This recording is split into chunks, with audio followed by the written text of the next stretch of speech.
Voyons maintenant la deuxième partie de notre webinaire, ce dont je vous avais parlé en introduction, c'est-à-dire les bénéfices que peut représenter l'intégration, l'inclusion des personnes en situation de handicap dans nos sociétés, dans nos organismes, dans nos entreprises.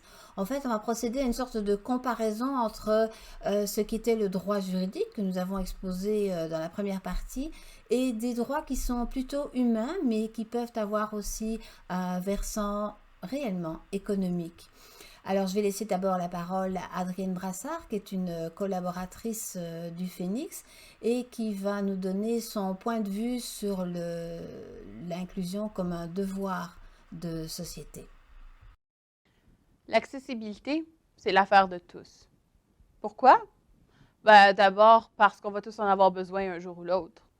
Mais au-delà de ça, c'est une question de justice, d'égalité. Voyez-vous, tout le monde est capable d'accomplir de grandes choses. Mais quand les adaptations ne sont pas disponibles, les gens qui ont des limitations doivent partir de plus loin que les gens qui n'en ont pas pour se rendre au même endroit. C'est un devoir de société que d'offrir une chance égale à chacun de ses membres. Merci Adrienne. Jetons un œil maintenant au concept de handicap et d'obstacle. On sait que sur la Terre, il y a environ 1 milliard de personnes en situation de handicap, soit la plus importante minorité du monde. Au Canada, il y a 6,2 millions de Canadiens qui ont au moins une incapacité, c'est 22% de la population. En Ontario, environ une personne sur 7 est en situation de handicap. Il faut rester extrêmement vigilant quand on parle des obstacles à l'accessibilité, parce qu'en général, on considère que ce sont les handicaps qui sont les obstacles. En réalité, dans les faits, c'est l'environnement qui présente des obstacles et ceux-ci peuvent être visibles ou invisibles. Selon vous, quel serait le plus gros obstacle? Probablement que vous allez me répondre quelque chose qui concerne l'environnement. Eh bien non. Le plus gros des obstacles, le plus gros obstacle, ce sont les attitudes, c'est-à-dire la manière dont les personnes se comportent ou se fondent sur des stéréotypes pour savoir comment agir ou bien pour rejeter la personne en situation de handicap. Si on se pose la question de savoir qu'est-ce que l'accessibilité, quelle image elle évoque, en général, la plupart des gens vont évoquer cette image de la chaise roulante, ou bien éventuellement celle des personnes sourdes ou des personnes aveugles. Pourtant, quand on désigne le mot, quand on parle d'accessibilité, on désigne dans le monde du handicap l'accès au domaine suivant, comme par exemple le domaine physique, c'est-à-dire la liberté de déplacement dans l'espace, ou bien le domaine éducatif, hein, le droit à une scolarisation, l'accès à tout ce qui est civique, par exemple le droit de vote, l'aspect à tout ce qui est culturel, le pouvoir de développer sa culture, l'accès au numérique, hein, comme par exemple les sites web, l'adaptation des systèmes aux besoins particuliers, l'accès au monde du travail, à accéder à un travail en milieu de vie ordinaire, ou tous les accès à tous les services de santé. On sait que 80% des handicaps sont invisibles, hein, je l'ai déjà dit dans un autre webinaire. Tous ces handicaps qui sont invisibles, eh bien, il s'agit par exemple des maladies chroniques, comme le syndrome des lèvres dans l'os, ou bien la maladie de Crohn, le sida, les handicaps cognitifs comme la dyslexie, la dyspraxie, les situations sensorielles comme la surdité, la malvoyance ou la non-voyance, les problèmes psychiques comme la dépression, l'anxiété, les problèmes neurodéveloppementaux comme l'autisme ou les hauts potentiels intellectuels. Certaines situations de handicap peuvent être simplement occasionnelles ou situationnelles. C'est le cas de si n'importe qui d'entre nous a un accident et qui peut vivre une fracture, une luxation, une entorse. C'est le cas aussi des grossesses à risque, les grossesses difficiles. Le cas des problèmes de dimension, hein, quelqu'un qui a une taille dite hors norme, un poids hors norme, les difficultés qui peuvent être dues simplement à l'origine de la personne, par sa couleur, sa religion, son diplôme, et aussi quelquefois les handicaps linguistiques. On sait qu'une grosse difficulté par rapport au décrochage scolaire d'une population, par exemple arabophone, On sait que les difficultés d'une situation arabophone viennent du fait que leur bilinguisme n'est pas reconnu à la mesure de sa valeur, l'arabe étant une langue extrêmement difficile et à parler et à lire et à écrire, alors qu'on va valoriser un jeune qui parle le français et l'anglais. Donc c'est bien quelquefois une situation de handicap dans laquelle on peut se trouver, comme par exemple lorsqu'on voyage et qu'on ne parle pas la langue de l'endroit où l'on se trouve et qu'on est donc en blocage de communication. Alors je me pose une question, est-ce qu'il faut parler de personnes handicapées ou de personnes en situation de handicap? La personne handicapée, c'est ce que vise généralement la loi. La personne en situation de handicap, c'est le terme qu'a adopté le Phénix et qu'on peut illustrer par cette situation-ci, qu'on a déjà vu tout à l'heure sur un petit dessin, qu'on ne connaît rien de la personne, de ses compétences, de son caractère, de la relation qu'on peut établir avec elle, mais ce qu'on voit, c'est qu'à cause de cette chaise roulante et à cause de l'escalier qui est devant elle, elle se trouve vraiment en situation de handicap. Alors je propose d'adopter, comme l'a fait le Phénix, le regard sur la personne au-delà de tout type de handicap. Voyons maintenant, si je lis avec vous cette phrase, toute personne ayant une déficience entraînant une incapacité significative et persistante et qui est sujette à rencontrer des obstacles dans l'accomplissement d'activités courantes, je vous aurais donné la définition officielle de ce qu'est une personne en situation de handicap selon la loi. Je vous propose de revoir cette définition tout à fait modestement selon mon point de vue à moi. Et je dirais qu'une personne en situation de handicap, c'est une personne qui a une spécificité ou qui est dans une situation personnelle entraînant une difficulté fonctionnelle significative et persistante et qui est sujette à rencontrer des obstacles dans l'accomplissement d'activités courantes. Alors venons-en à quelques termes courants utilisés dans tout ce vocabulaire de l'accessibilité et de la diversité en général. D'abord, l'assimilation, on va en voir une définition très rapide, l'intégration de la même manière. On va parler du concept d'égalité, du concept d'équité, pour en venir au concept principal qui nous occupe maintenant, qui est le concept d'inclusion. Si on voulait illustrer l'assimilation, je pense que le mieux, ce serait de l'illustrer comme ceci. Tout le monde est peint de la même couleur. Il y a déjà un petit peu mieux comme concept qui est le concept de l'intégration.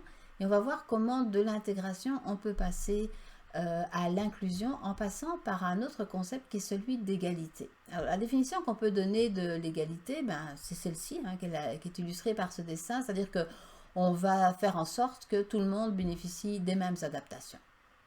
Une notion plus fine encore, c'est la notion d'équité. Alors là, on va faire quelques adaptations en proportion des besoins de chacune des personnes. Et on arrive à quelque chose qui est l'objet de notre webinaire aujourd'hui et qui est le concept d'accessibilité. Eh bien, l'accessibilité, c'est tout simplement la suppression des obstacles environnementaux qui sont la véritable source de l'exclusion. Donc, pour refaire le tableau très rapidement, on se rappelle l'égalité, c'est ceci. L'équité, c'est l'adaptation. Et l'accessibilité, c'est la suppression des obstacles. Alors, dans la réalité, on assiste plutôt à quelque chose qui ressemble à de l'exclusion. C'est-à-dire qu'il y a des gens beaucoup plus favorisés que d'autres, des gens auxquels le système s'adapte très très bien, s'attarde longuement, en oubliant quelques personnes qui sont effectivement des gros sujets d'exclusion. L'origine de ça, c'est beaucoup de peur, beaucoup d'oubli, parfois de la paresse, de l'ignorance, de la négligence, un manque d'ouverture, de l'égoïsme, peu importe. C'est probablement ce constat d'exclusion qui a permis d'isoler un nouveau concept qui est celui d'inclusion. L'inclusion, c'est créer des conditions collectives, comme un contexte, des règles de fonctionnement, des valeurs partageables, qui permettent à chacun et à chacune, quelle que soit notre situation, de faire valoir notre personnalité, nos talents, nos idées, nos compétences, pour qu'on puisse apporter le meilleur de nous-mêmes à ce qui est le projet commun, le projet de l'avancement de la collectivité. Je vais vous donner maintenant quelques exemples d'intégration au travail particulièrement réussis. Un premier exemple qui concerne une adaptation pour une personne qui est malentendante et ensuite une adaptation pour une personne qui a des difficultés de vision. Donc des outils pour entendre et des outils pour voir.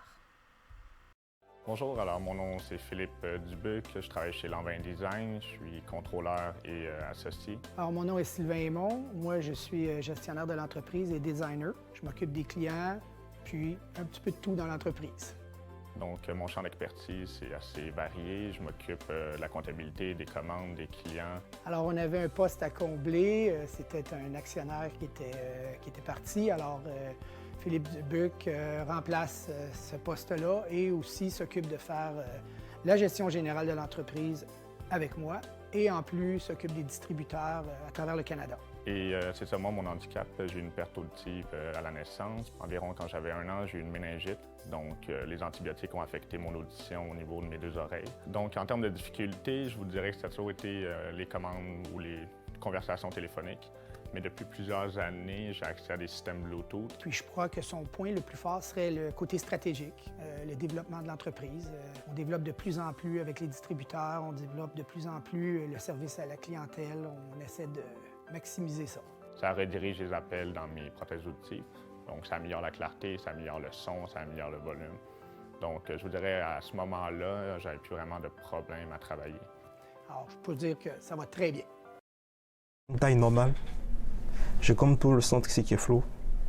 Et par contre, si je zoome vraiment sur le bâtiment comme ça, j'ai comme tout ici qui est flou. Je vois nettement, c'est parti. Un nuage trouble la vision de Kader Diaby depuis qu'il a 13 ans. Au début, on ne savait pas ce que c'était. Et j'ai perdu la vue sur 1 année. Après avoir immigré au Canada, Kader apprend que sa déficience visuelle est permanente. Aujourd'hui, la technologie lui permet de voir ce qu'il faut pour accomplir son travail. Mais ses compétences font tout le reste. Il apprend vite, il est allumé, tout ça. Puis, je veux dire, le handicap qu'il a, ça paraît presque pas là, dans son fonctionnement. Il a très bien prouvé qu'il était capable de fonctionner. Puis, on n'a pas hésité à l'engager pour son 4 mois de stage. Là. Il termine le stage obligatoire dans sa formation en génie mécanique. C'est 1 semaine d'essai proposée par l'organisme Montréal Relève qui a d'abord permis à la firme de découvrir Kader. Les statistiques sur l'emploi pour les personnes atteintes d'une déficience visuelle sont affligeantes. Selon un sondage de l'INCA, seulement le tiers de celles qui sont aptes au travail trouvent effectivement un emploi. Plus de 500 000 Canadiens vivent avec une déficience visuelle permanente qui ne peut être corrigée. Plusieurs d'entre eux font face à bien des préjugés. Peut-être un peu les idées préconçues. Les gens croient d'ailleurs que quand tu as une canne blanche, tu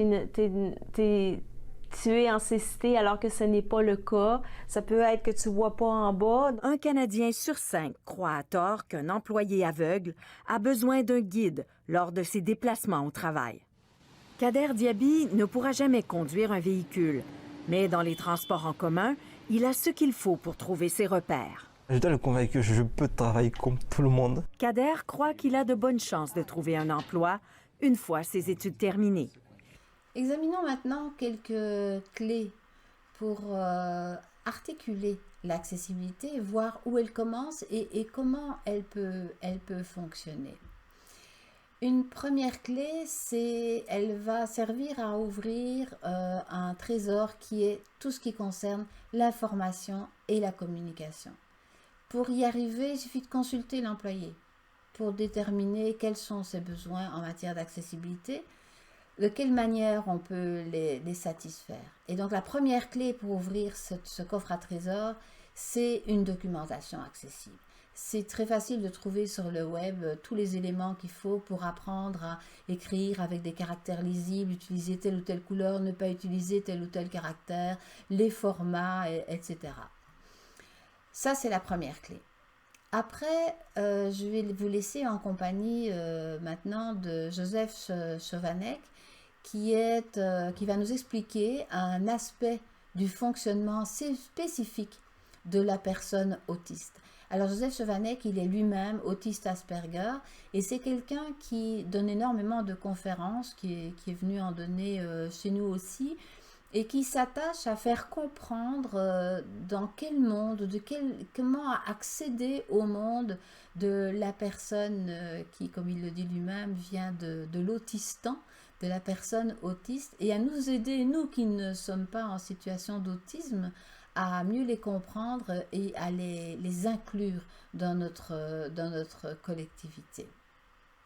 Quand on dit que quelqu'un clame son innocence, par exemple, en fait, il suit un ensemble de codes sociaux, quoi.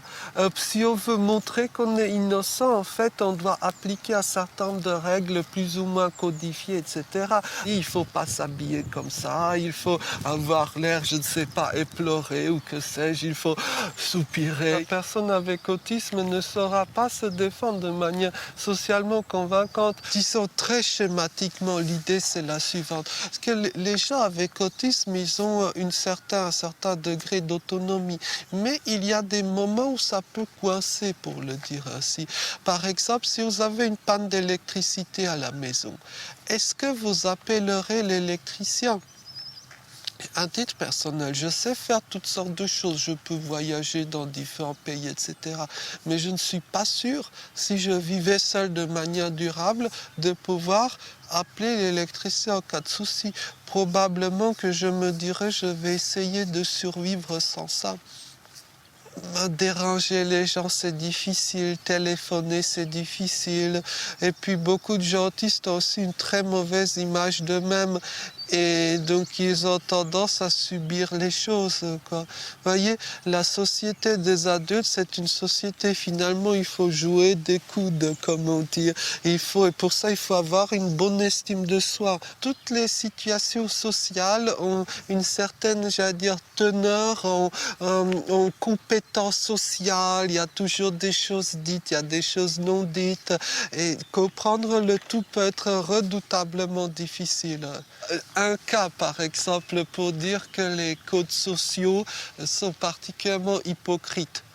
Si, par exemple, vous devez laisser la priorité à une personne âgée, c'est la règle de politesse, j'allais dire, de base, eh bien, vous devez donner la priorité, mais vous ne devez pas dire pourquoi vous donnez la priorité.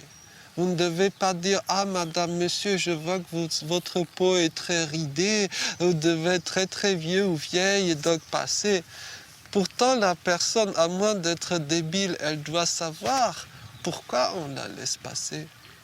Voyez? Et donc là, c'est un cas d'hypocrisie sociale que vous aurez un mal infini à expliquer à des enfants autistes, quoi. Parce qu'il y a encore deux choses dans l'apprentissage des codes sociaux. Oui, il y a le fait de les connaître, donc l'apprentissage, à dire théorique, quoi. Mais aussi, il faut que la personne autiste accepte de mettre en œuvre les compétences sociales. Comme j'ai un ami qui avait écrit il y a quelque temps un guide de la drague. Et dans ce guide, il y avait des phrases extraordinaires. Par exemple, il faut lui dire qu'elle est la plus belle, même si ce n'est pas vrai.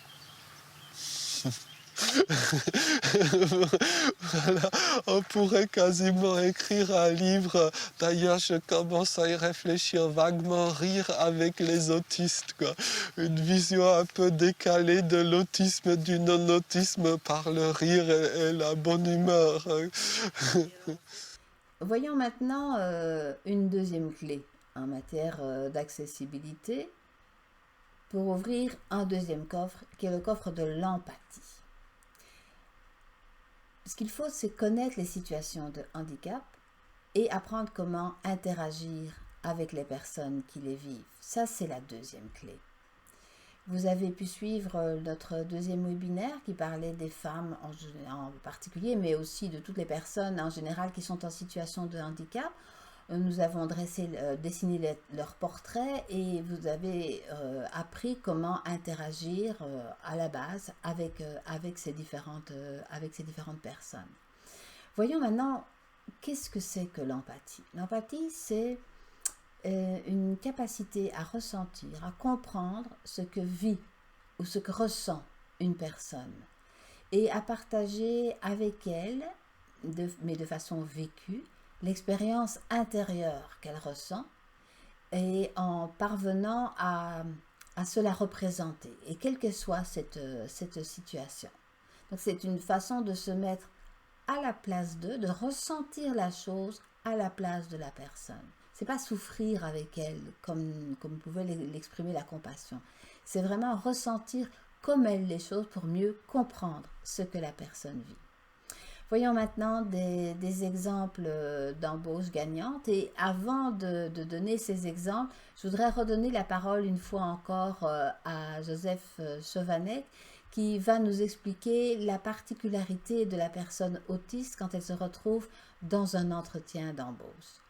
Après lui, nous allons donc avoir 3 exemples d'intégration réussie que je vais donner les unes après les autres, qui va nous parler de ces main-d'œuvre qui sont devenues finalement indispensables dans une entreprise.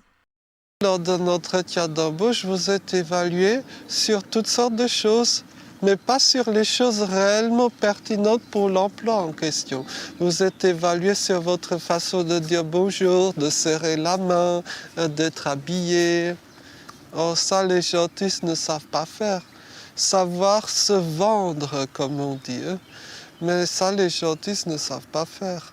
Et le problème aussi, c'est que même si vous coachez une personne autiste, il ou elle fera des progrès, nous sommes d'accord, mais jamais il n'atteindra le niveau de virtuosité qu'ont des gens non autistes ou des politicards, quoi, qui sont particulièrement vicieux dans cet art de...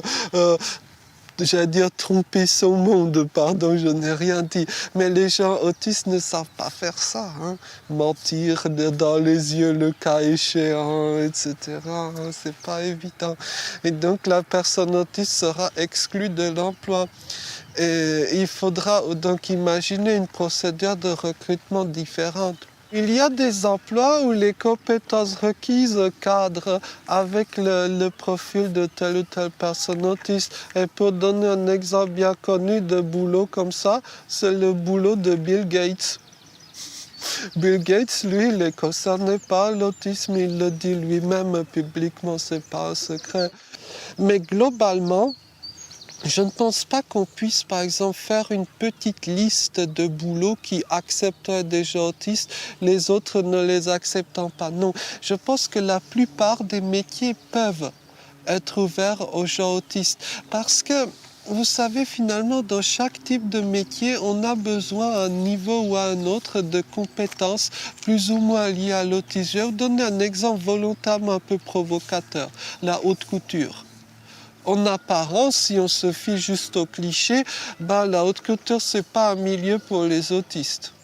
Sauf que quand vous êtes en train de coudre, de faire le vêtement en question, c'est tout un métier hautement technique qui demande des compétences extrêmement spécialisées, compétences bien sûr non seulement théoriques mais aussi pratiques. Ça va distinguer les différentes teintes de couleurs, il faut avoir un œil très sensible à toutes ces choses-là. Et donc bilan des courses, si j'ose dire, je connais une amie avec autisme qui donc travaillait dans la haute couture. Il y a des métiers où les gens non autistes finissent par se lasser. Ce sont souvent, par exemple, des métiers répétitifs ou des métiers qui exigent une très grande vigilance ou précision. Ça use les nerfs et les gens non autistes recherchent plutôt le pouvoir et l'argent, quoi. Devenez leader. Allez dans n'importe quelle librairie et regardez dans les rayons management le nombre incalculable de livres « Devenez leader »,« Soyez grand chef d'entreprise », que sais-je. Mais quand on ne veut pas devenir leader, on fait quoi? Voyez? Et donc, il y a des métiers qui ne vous permettent pas d'être leader en quelque sorte. Et ces métiers-là peuvent être intéressants pour des gens autistes.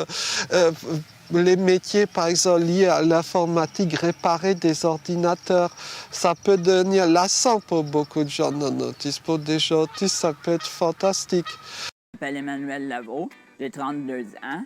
Je suis autiste qui souffre du syndrome d'Asperger. J'ai aussi un déficit de l'attention. Puis je travaille ici, je fais de l'entretien. Plus je place des bouteilles par marque puis par couleur. Bonjour, Nancy Saloum, directrice des ressources humaines au groupe Geloso. Ça fait plus de 8 ans que je travaille au sein du groupe Geloso.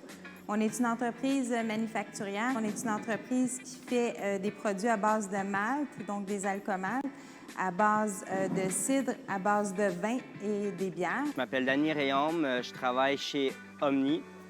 Je suis helper en préparation des commandes. Je fais de la dysphasie, un trouble d'apprentissage puis de langage. Je m'appelle Giuseppe, je suis dysphasie sévère. Je travaille dans un entrepôt. Avant de travailler ici, j'ai fait une couple de petits jobs. Ces petits jobs-là, c'était par contrat, genre 6 mois, 9 mois.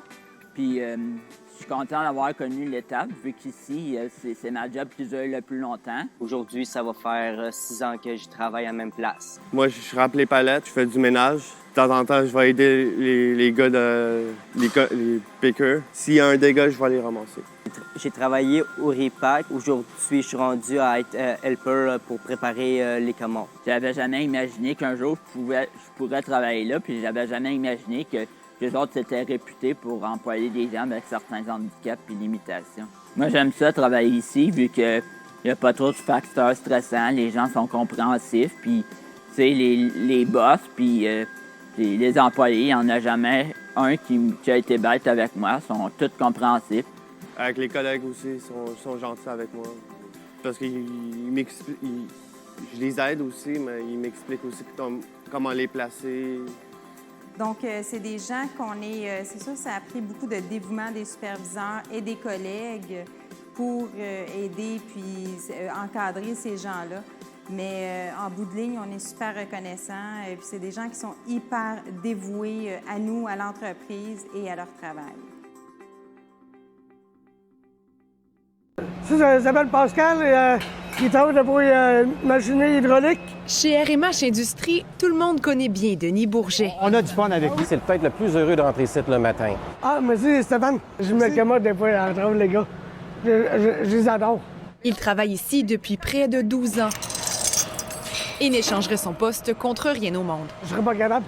J'ai trop bien ici. C'est que moi, je me sens une famille ici. Il y a une déficience intellectuelle légère. Il faut être clair dans ses tâches. Il faut lui donner sa routine. Dans la journée, je fais tout. Vider mes poubelles en rentrant le matin. Après, je passe ma balayeuse. Après ça, je fais mes tournées pour les bacs à copeaux.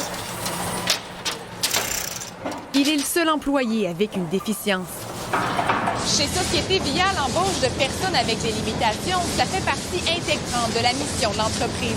Ici, au moins 3 employés sur 5 composent avec soit un trouble de l'autisme, déficience intellectuelle ou encore une déficience physique. C'est un beau milieu de travail qui permet de s'épanouir. La confiance en soi, elle augmente parce que c'est valorisant.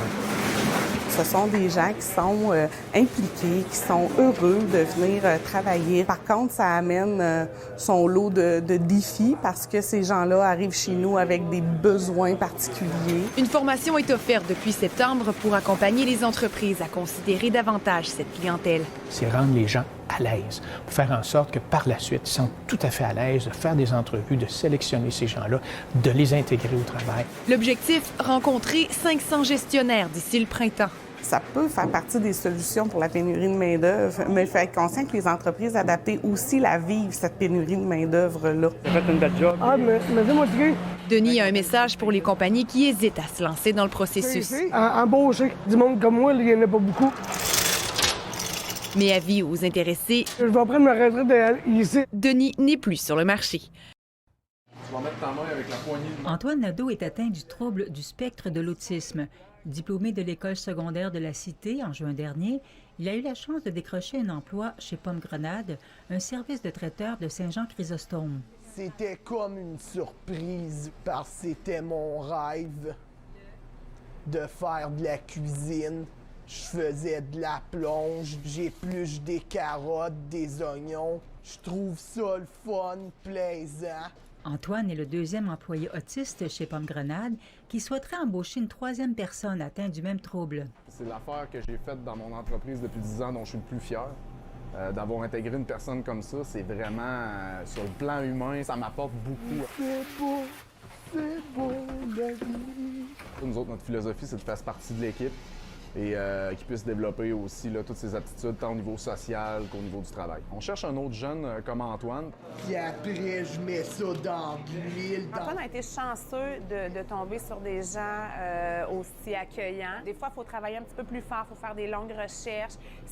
On ne trouve pas nécessairement le match parfait rapidement. Afin de faciliter l'intégration, le Centre de réadaptation en déficience intellectuelle, le CRDI, donne du soutien professionnel aux employeurs. Je comprends que les gens qui connaissent mal ça soient un peu réticents. C'est de faire le saut, de s'essayer, de voir ce qui fonctionne, de se faire épauler par le CRDI. Opérer le robot culinaire pour faire râper les carottes, il n'y a pas besoin de notre supervision non plus là-dessus. Il est assez autonome, il est vraiment bon. Ce que j'aime le plus faire, c'est le robot culinaire. Parce que des fois, les légumes dansent dedans, puis c'est le fun à voir. C'est un peu le message qu'on veut passer là, aux entreprises, de ne pas gêner pour ouvrir leurs portes à ces jeunes-là. Parce que pendant 8 ans, ils ont vécu un programme de formation qui les ont préparés à intégrer un milieu de travail.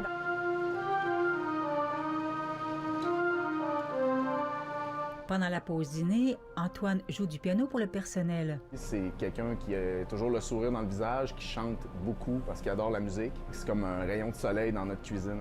Ici Nicole Germain, Radio-Canada.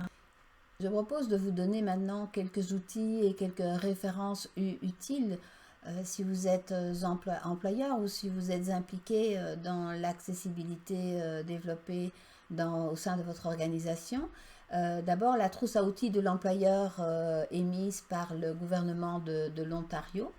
Vous pouvez aussi avoir toutes sortes d'éléments d'information sur l'accessibilité en consultant le site du Phénix et où vous trouverez en particulier les 101 fiches pratiques de l'environnement accessible et qui vous donnent des petits outils très très fonctionnels et très accessibles immédiatement pour développer cette accessibilité en faveur des personnes qui en ont besoin. Retournons maintenant à nos clés et en nous posant de nouveau le début, là où commence l'accessibilité, eh bien il y a la loi. On l'a vu pas tout à fait en détail, on a tracé les gros traits des éléments qui étaient exigés par la LAPHO. Et voyons, la troisième clé pour accéder à cette loi, c'est de se renseigner, se former à cette loi, à ses normes et à son règlement d'application. C'est vaste, c'est complexe, mais c'est indispensable, c'est incontournable et il va falloir là-dedans persévérer pour faire tourner cette troisième clé et faire que cette loi soit vraiment la norme, le profil de la province de l'Ontario qui a le désir de devenir vraiment exemplaire en matière d'accessibilité. La loi et les normes, vous pouvez les consulter et les connaître soit en ayant cherché la LAPHO, donc la loi pour l'accessibilité des personnes en situation de handicap de l'Ontario, ou bien en allant lire les normes d'accessibilité intégrées, la loi de 1992 sur le code du bâtiment, et vous allez voir que dans un petit vidéo que je vous propose maintenant que personne ne va échapper à cette notion d'accessibilité. Vous dirigez une entreprise ou une organisation sans but lucratif en Ontario? Vous avez des employés? Alors la norme d'accessibilité à l'emploi vous concerne. Les petites entreprises doivent franchir 4 étapes. Embauche. Expliquez aux personnes handicapées qu'elles sont les bienvenues et que vous prendrez des mesures d'adaptation pour répondre à leurs besoins durant le processus d'embauche. Information sur les lieux de travail. Vous devez fournir l'information en format accessible si un employé vous le demande. Il peut s'agir tout simplement d'envoyer par courriel la version électronique d'un document papier. Développement des talents. Pensez aux besoins de vos employés handicapés pendant les évaluations du rendement. Un employé ayant une perte auditive, par exemple, aura peut-être besoin de faire son évaluation dans une pièce calme. Communication des politiques d'accessibilité. Informez votre personnel des politiques internes visant à appuyer les employés handicapés, par exemple sur les adaptation au travail. Voilà ce que toutes les petites entreprises sont tenues de faire. Et pour terminer, je voudrais vous laisser en compagnie d'une vidéo qui a été réalisée par le Phénix et qui nous donne une touche d'optimisme quant à l'évolution de l'accessibilité. Faire de l'Ontario une province accessible en 2025, au moment où on a commencé à parler du concept, paraissait un rêve et c'est probablement en train de devenir une réalité.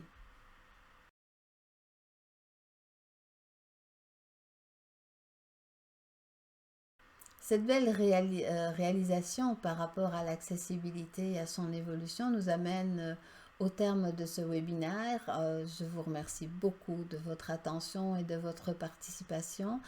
Avant de vous laisser poser les questions, je voudrais vous rappeler le sondage auquel il vous est demandé de répondre pour nous aider à conclure notre mission de formation.